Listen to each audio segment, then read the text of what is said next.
LeBron James partied even harder than Jay-Z at Diddy's parties. I'm about to make a documentary about him. He once said no party compares to Diddy's. Diddy's parties aren't made for regular people. No phones, no cameras, just NDAs and a room full of bodies. If you've ever been to that house on Star Island in Miami, you'd understand. Now picture LeBron walking in over 6'8", the brightest presence in the room. Before midnight, LeBron had already taken off his shirt and was pouring tequila into people's mouths on the dance floor. And I'm not talking about Savannah. He was surrounded by models from Paris, dancers from Atlanta, and one R&B singer I can't name because she's married now. By 1 a.m., LeBron was standing on the table and the whole crowd was going wild with him. Every woman at that party had their eyes on LeBron. He wasn't relying on money, it was all about presence. When it comes to letting loose, LeBron makes Jay look like a church volunteer. I will send every single one of these parasites to prison and clean this circle up a bit. Hey, everybody know ain't no party like a Diddy party, so. Yeah, that's what's up. Yeah. In a documentary, there's a couple things I'll share with you guys on what I took away from it. But Rob, maybe share the clip on how he got access to some of the footage of the documentary. Is this the one, Rob? Yep. Go for it. How did you get that footage of Diddy? I figured most journalists would not disclose their sources. Does he know y'all have this in the doc? I would doubt he knows. So when this airs, that'll be the first time that his legal team, Diddy, that everybody knows that this footage is now seeing the light of day. Perhaps. Combs' team firing back in a statement to NBC News, saying the Netflix so-called documentary is a shameful hit piece and that they relied on stolen footage that was never authorized for release. His team sending a cease and desist to Netflix. 50 Cent's new documentary does not begin with an accusation. It begins with a question that has lingered for years without resolution. How did so much happen in plain sight while so little was formally acknowledged? As the film revisits powerful figures like Diddy and cultural icons such as LeBron James, it reframes familiar moments not as isolated anecdotes, but as pieces of a longer, quieter pattern. What stayed hidden was not buried evidence, but collective hesitation, normalized access, strategic silence, and the comfort of looking away. And if the past was never fully examined, what exactly have we been protecting all along? All right, gang, what's up? Ain't no party like a Diddy party. Coming in, shout out to the game, man. Appreciate everybody's flood the comments with ain't no party like a Diddy party. That's a statement that LeBron James wish he would have never made, because now that statement is coming to bite LeBron James in the ass. All right, let's get to this headlines real quick, gang. I'm finna show y'all. Diddy. Investigators reached out to him and they want a statement from him. Federal investigators want a statement from him. What do you mean ain't no party like a Diddy party? No Diddy. It's going down.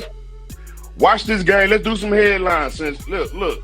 Let me let y'all see this real quick. It's right in your face. All you got to do is look at the forest and stop looking at the trees. All right, LeBron James, Lakers is becoming clearer and leaves more questions than answered. LeBron James, he left the NBA suddenly with no answers. All right, so it's headline news. What's really going on?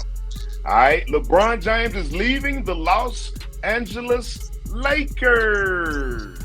Diddy rose not only as an artist or executive, but as a central distributor of opportunity and entertainment. His influence extended through parties, partnerships, and private spaces where access itself became a form of currency. Okay, and this is all in 2024, gang. Look at the dates. You can go and verify this yourself. You can go to Google and Google these same titles. All I did was screenshot them for you all's pleasure. To the game, man. Let me see. Okay, so LeBron, because a lot of people say, is this clickbait? Is this clickbait? Whenever you come on a favorite party, Gene, we got paperwork. We got receipts. You will never get clickbait on this channel. All right? Let's keep it moving, guys. All right, more headline news. LeBron James reveals why he stepped away from the Lakers. Whenever you step away from the Lakers, you are leaving the NBA. All right? That's in the title. He's leaving the NBA, so he's definitely stepping away from the Lakers. More headline news. LeBron James just left In such ecosystems, association often carries more weight than formal contracts, and proximity becomes protection. The social implication is structural rather than personal. When access defines advancement, silence becomes a condition of participation. Can a culture built on access ever self-police? I'm with Puff, and he's in exotic bookstores and he's doing shopping, right? He's shopping, getting his stuff and everything like that. So, you know, this is the first time I was ever in an exotic bookstore with Puff. So, you know, I'm giving him his space. He's taking things off the shelves and stuff like that because they gave him a brown paper bag. When they gave him a brown paper bag, he was just putting stuff in there. So I said, damn, you know, he got to go put it on the counter and, you know, show everybody what he's getting. So as he's going, I'm just looking at the places where he's picking stuff from. So there's one part he picked up some things from up here on my left side. And then he picked like quite a few of them down. I was like, okay. He put them in the bag. So when I went by there and I looked up there and it said butt plugs. And I was like, hey, yo. I was messing with him. Because people don't understand, you know, we was like friends. He was a part of the same gang. So I'm still gonna tease him. I'm still gonna mess with him and everything like that. I could do that. It wasn't just no security thing. So I say, yo, what are you getting this for? And it said butt plugs, and he was like, yo, can I do my shopping by myself? I said, yeah, you could do it by yourself, brother. And he started walking and everything like that. When he got to, I just waited at the counter.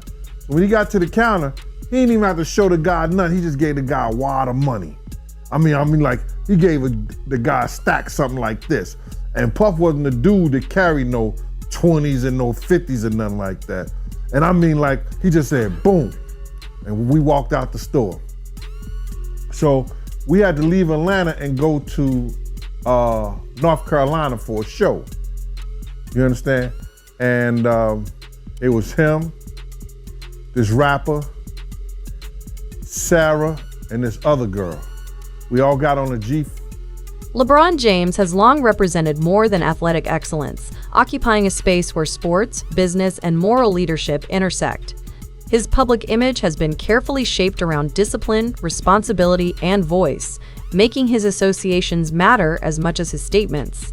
When figures of this magnitude appear repeatedly within the same elite social orbit, those connections take on symbolic meaning regardless of intent. The implication is reputational gravity. Influence attracts scrutiny even in the absence of allegations. At what point does silence from a moral leader become part of the story? Let's see. Not only is he leaving, gang, LeBron sold his mansion for $39 million. All right? Now, he leaving social media. He leaving the NBA. Now, he just sold his 39. Now, I'm going to tell y'all something, too. A lot of people may not know this, but LeBron James bulldozed it in order to get another one. So he is getting another mansion, but he sold his mansion. Remember, I have a bachelor's degree in real estate. All right? Whenever you start settling out of real estate, whenever you start leaving your obligations like playing for the NBA, and whenever you leave social media, reason. And I think I know why. Party like a Diddy party, so. Yeah, that's what's up. Yeah. So you know, Everybody know ain't no party like a Diddy party. Yo, how authentic was that thing on social media when they had LeBron in the maid outfit? How authentic was that? Did you see that? Yeah, I seen that. Old footage has a way of resurfacing at inconvenient times, not because it changes, but because context does. Remarks once received as humor or admiration now circulate as reference points in a broader reassessment of relationships and environments. A lot of people saying it's Photoshop, but I seen different pictures. Bro, I done seen like 7 different pictures of him that's made suit. So that particular picture can't be Photoshop if it's 7 different pictures of him in that particular made suit, unless all 7 of those pictures at different angles is Photoshop. So I don't think a lot of people say it is Photoshop. Shout out to Miss Cat Dog. Just 50 Cent's name being attached to it again. These are two, as everyone knows, the 3 names in hip hop are Jay-Z, Diddy, 50 Cent when it comes to the status of where you could get as a business or a brand. I guess so. So for the top 3 individuals for one to go at the other and release this doc. I don't know, what does that say to again, I keep asking about the hip hop state of things. What does that say to hip hop? Like, yeah, man, but you know when guys come on here, man, and they want to come and try to ruin your show and say that shit to some is clickbait, the more and more we try to teach them, the dumber they make us look, bro.